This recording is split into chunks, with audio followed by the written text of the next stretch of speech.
Over the Reich, the legend took shape. Mustangs over Berlin. 3 o'clock high, 60 bandits. Red leader, tally ho. Let's slash them. Outnumbered 20-1, the Mustangs dive.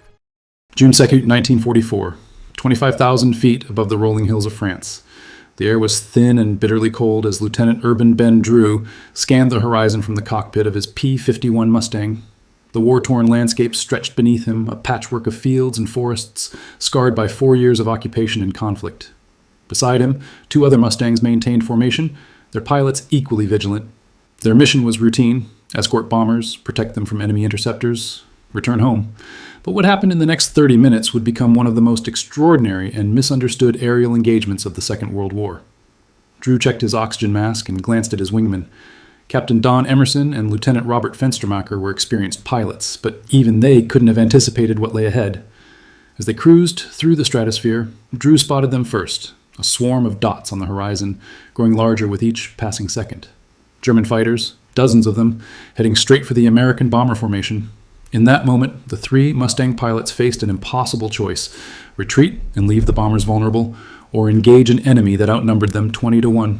What happened next would challenge everything military aviation experts thought they understood about air combat. 3 against 60, the odds were beyond desperate. Yet, when the skies cleared, the outcome would defy all conventional wisdom about aerial warfare and reveal a profound truth about the changing nature of combat in the skies over Europe. Before I continue with this remarkable story, I'd like to ask you, where are you watching this from? Drop a comment below letting me know, and if you're interested in more deep dives into the decisive moments that shaped military history, subscribe to the channel for weekly analysis of warfare's most pivotal revelations. The P-51 Mustang has attained an almost mythical status in the annals of aviation history. Often celebrated as the aircraft that turned the tide of the air war over Europe, it represents one of the most successful designs ever to take to the skies. But the full story of its impact, and the true reasons for its effectiveness, have been obscured by decades of simplistic narratives and technical misconceptions. The Mustang's journey began not as an American design, but as a British one.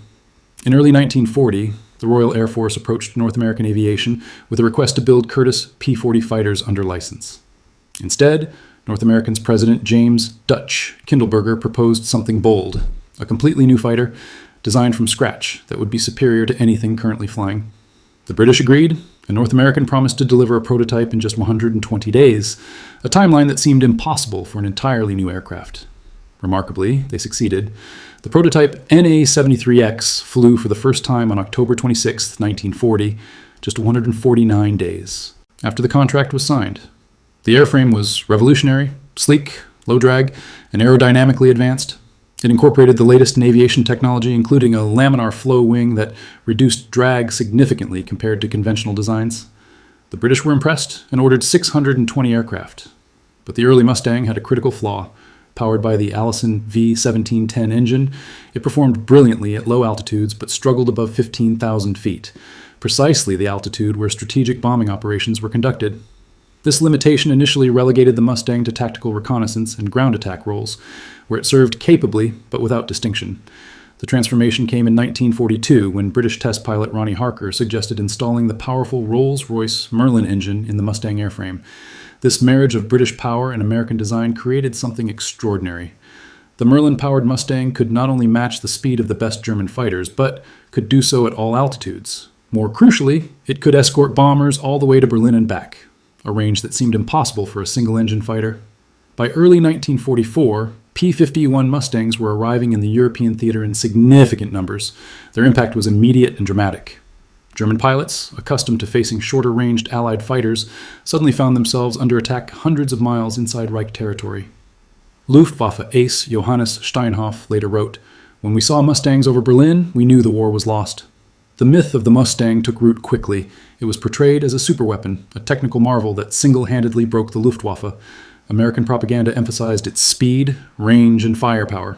Films, newspapers, and war correspondents spread the image of the invincible Mustang, outclassing German fighters and decimating them in combat.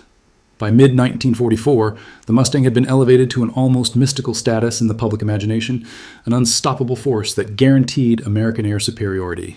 The numbers seem to support this narrative. Mustang pilots claimed over 4,950 air-to-air victories during World War II.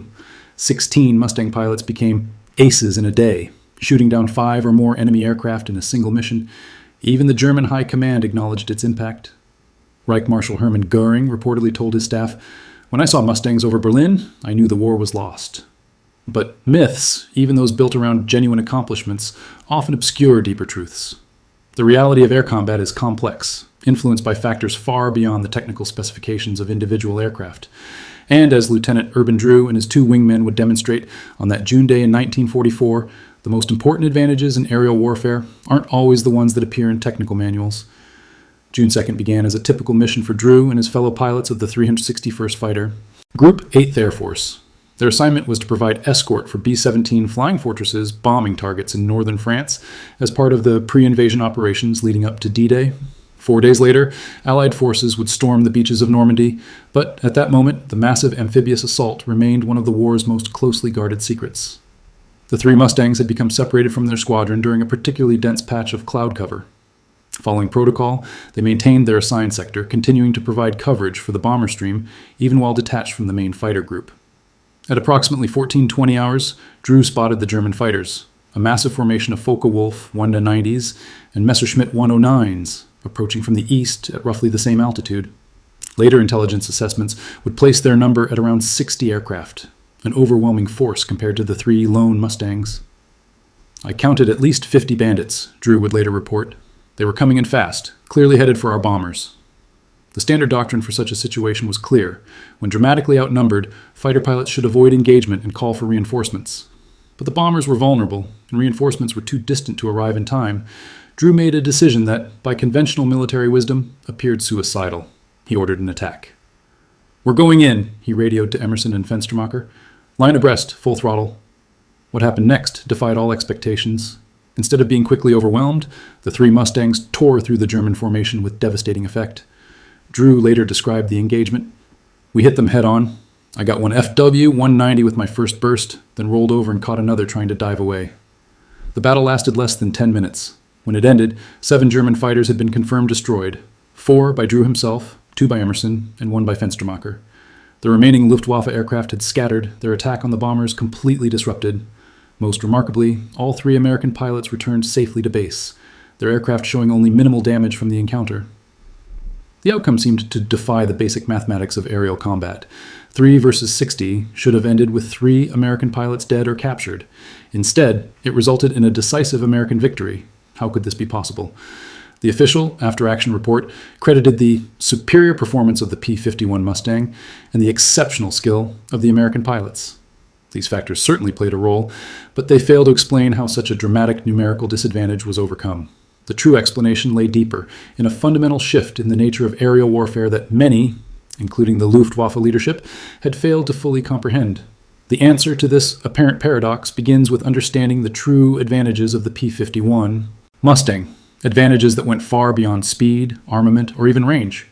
The Mustang's greatest strength wasn't that it could outfight German aircraft in one-to-one combat, though in many circumstances it could.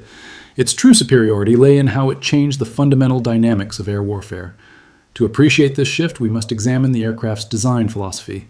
The P-51 was not built around a single dominant characteristic, but represented an unprecedented balance of critical performance factors. Its laminar flow wing, advanced cooling system, and aerodynamic fuselage gave it exceptional efficiency.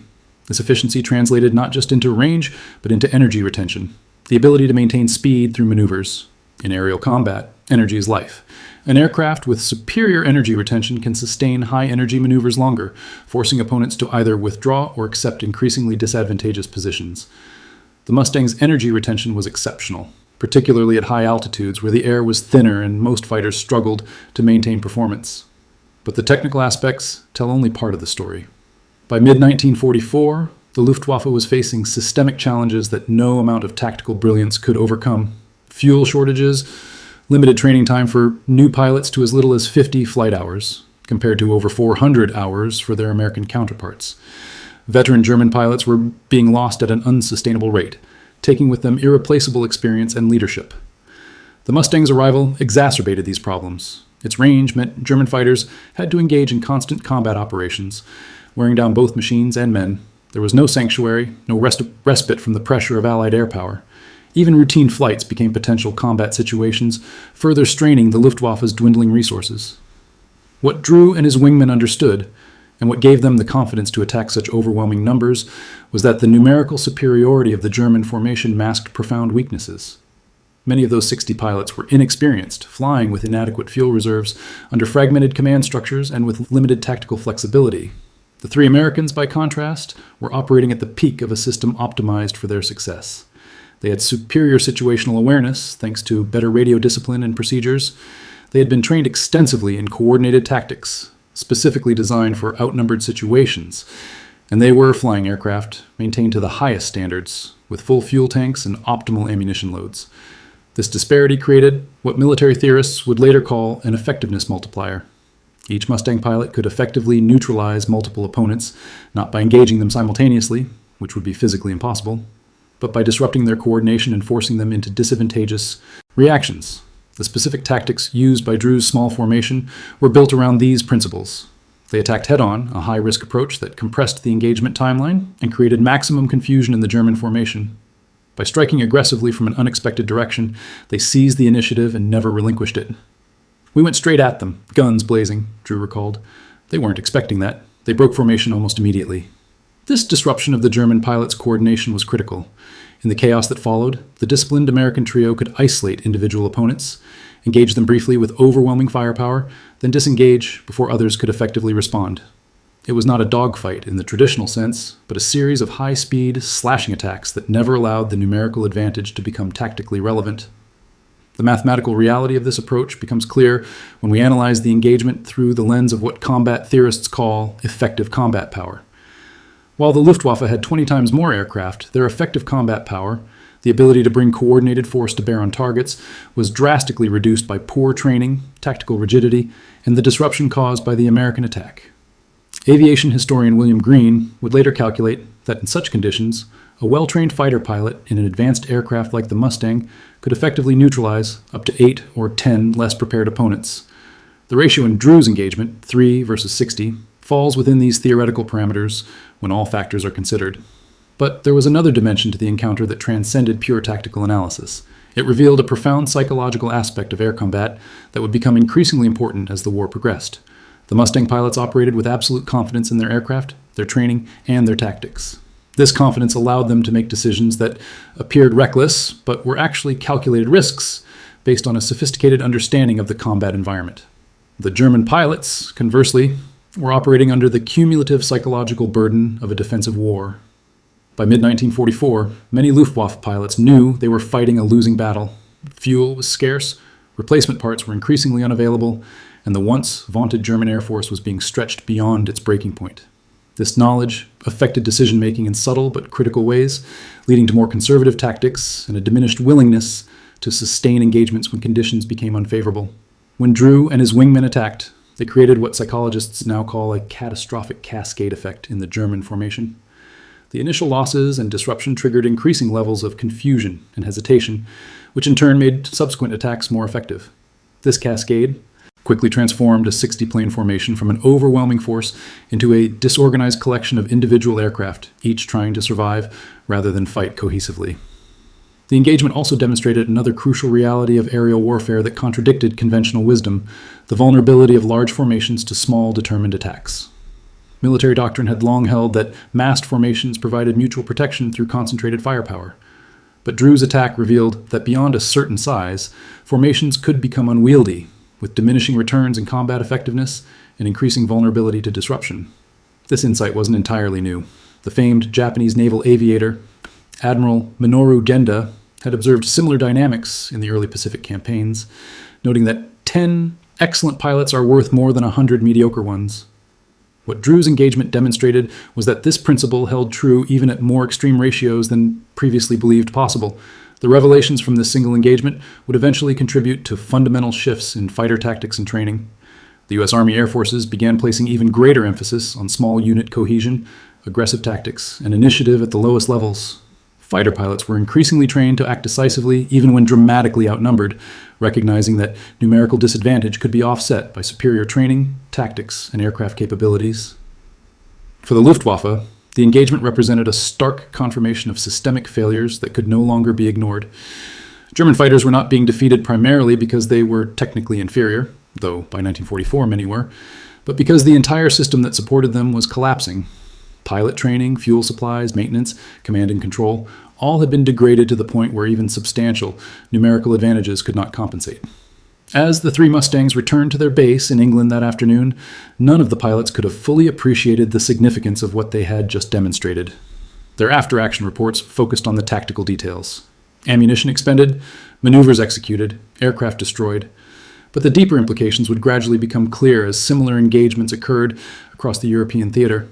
The myth of the Mustang as a superplane that could outfly anything in the sky was oversimplified. The reality was both more complex and more profound. The Mustang's true advantage lay not in its ability to outperform German fighters in one-on-one combat, but in how it changed the fundamental calculus of air warfare.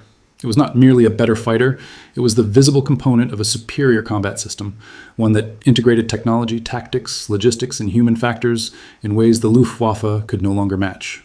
This revelation would have far-reaching consequences for the final year of the war and for military aviation in the decades that followed. In the immediate aftermath of their extraordinary encounter, Drew, Emerson, and Fenstermacher were debriefed by intelligence officers who initially questioned the accuracy of their claims. The ratio of losses seemed implausible.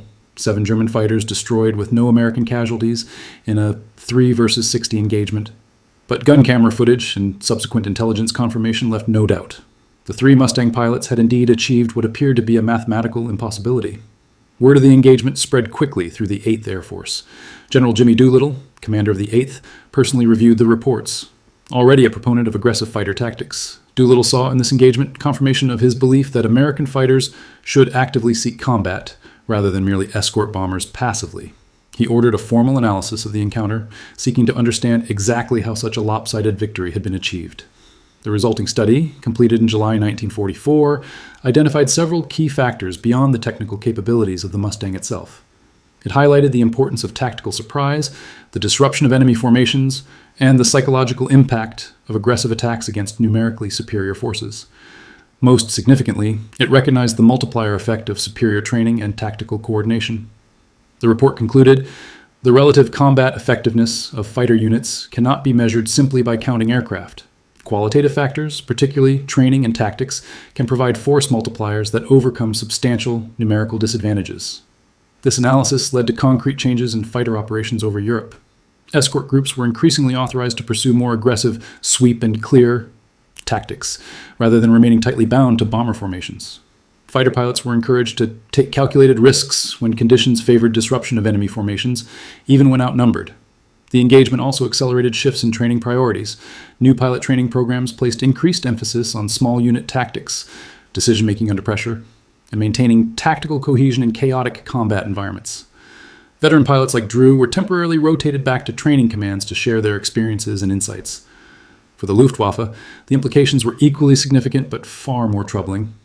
German commanders had been aware of their deteriorating position for months, but engagements like Drew's provided stark evidence that the problems were even more severe than acknowledged. The ability of small American formations to defeat much larger German ones indicated systemic failure, not merely tactical setbacks. Luftwaffe General Adolf Galland later wrote, "By mid-1944 we faced not merely a shortage of aircraft and fuel, but a collapse of our entire air defense system. American fighters, particularly the Mustang, exposed these weaknesses in the most brutal fashion. The German response was a desperate attempt to compensate through technological leapfrogging. Resources were increasingly diverted to advanced designs like the Me-262 jet fighter, which could outperform any propeller-driven aircraft. But this strategy failed to address the underlying systemic problems. Even the revolutionary Me-262, when it finally entered service in significant numbers, could not overcome the Luftwaffe's crippling deficiencies in pilot training, fuel supply, and operational coordination. The broader strategic impact of engagements like Drew's extended far beyond tactical adjustments. They accelerated the collapse of German air defenses at precisely the moment when Allied ground forces were preparing for the Normandy invasion. The inability of the Luftwaffe to effectively challenge Allied air superiority meant that German ground forces would face the invasion without adequate air cover, a disadvantage that proved decisive in the subsequent campaign. But perhaps the most profound long-term impact was on military aviation theory. The Drew engagement and others like it fundamentally challenged prevailing notions about the relationship between quantity and quality in air combat. Traditional military thinking had long held that while qualitative advantages were important, they could be overwhelmed by sufficient numerical superiority. The experiences of 1944 suggested a different model where qualitative advantages could create exponential rather than merely linear increases in combat effectiveness. This insight would influence the development of fighter aircraft and tactics for generations. Post-war air forces, particularly the United States Air Force, increasingly emphasized creating qualitative advantages that could offset potential numerical disadvantages. This philosophy would guide American fighter design through the Cold War and beyond, producing aircraft that prioritized pilot situational awareness, energy management, and systems integration over raw performance metrics. The human dimension of these events is equally important to understand. For pilots like Drew, Emerson, and Fenstermacher, the engagement represented a pivotal moment in their personal war experiences, a validation of their training and a source of confidence that would carry them through subsequent missions.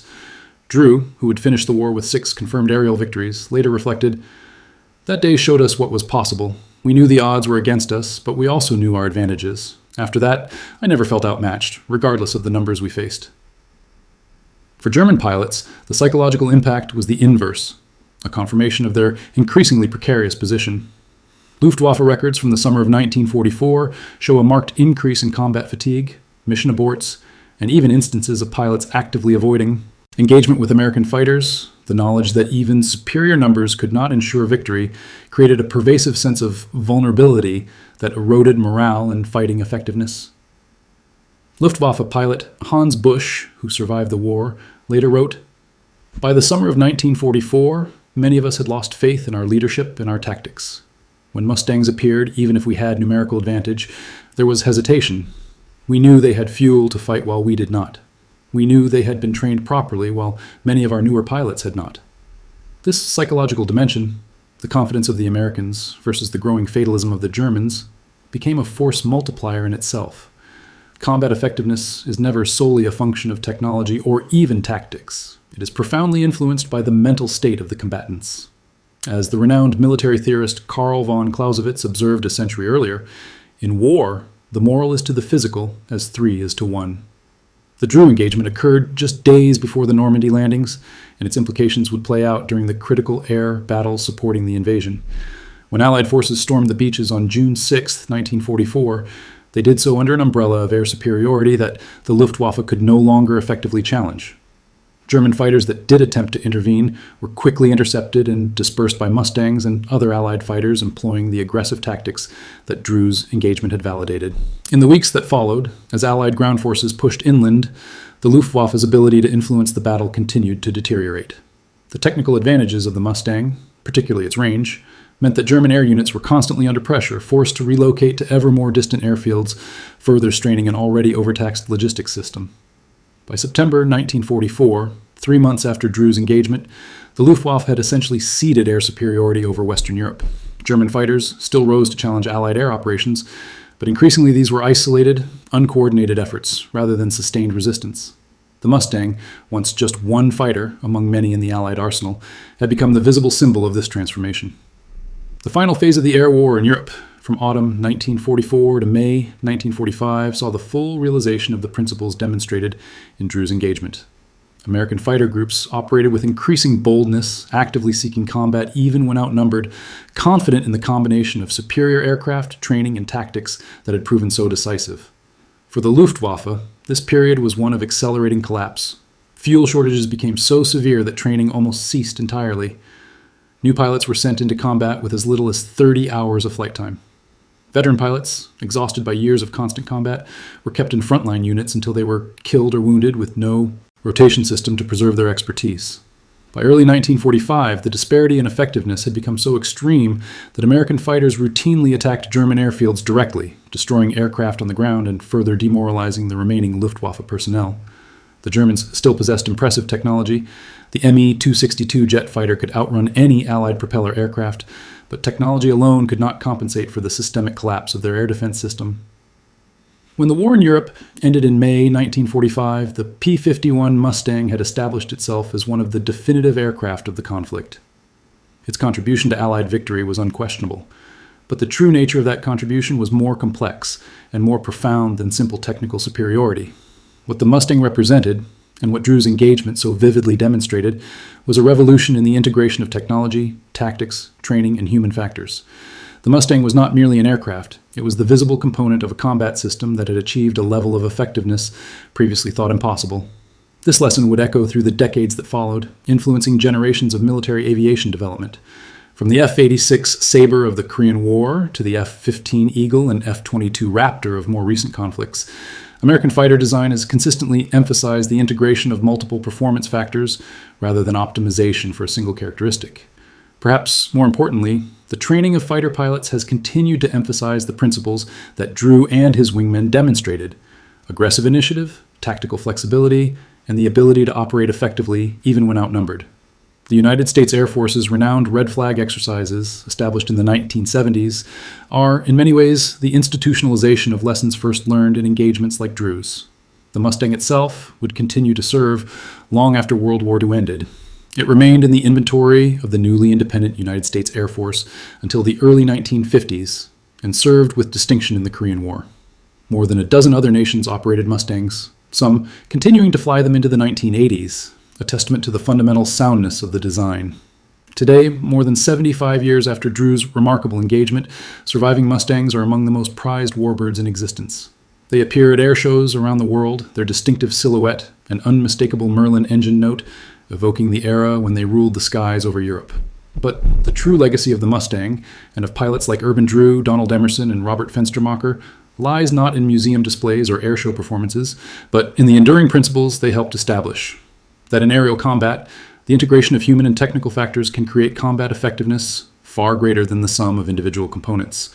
That well-trained pilots, in properly designed aircraft, can overcome seemingly impossible odds, and that victory goes not necessarily to the side with the most advanced technology or the greatest numbers, but to the side that best understands how to integrate all elements of air power into a cohesive, effective whole.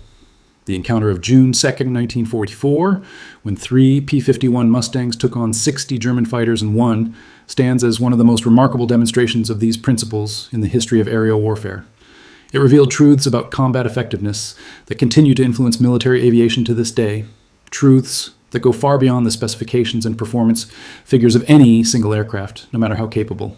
In the final analysis, what Drew and his wingmen accomplished that day was not merely a tactical victory, but a validation of an approach to warfare that would help shape the outcome of World War II, and establish principles that would guide military aviation for decades to come. Their achievement, extraordinary as it was, represented not an anomaly, but a revelation, a glimpse of the future of aerial combat, where quality, in its broadest sense, would consistently triumph over mere quantity,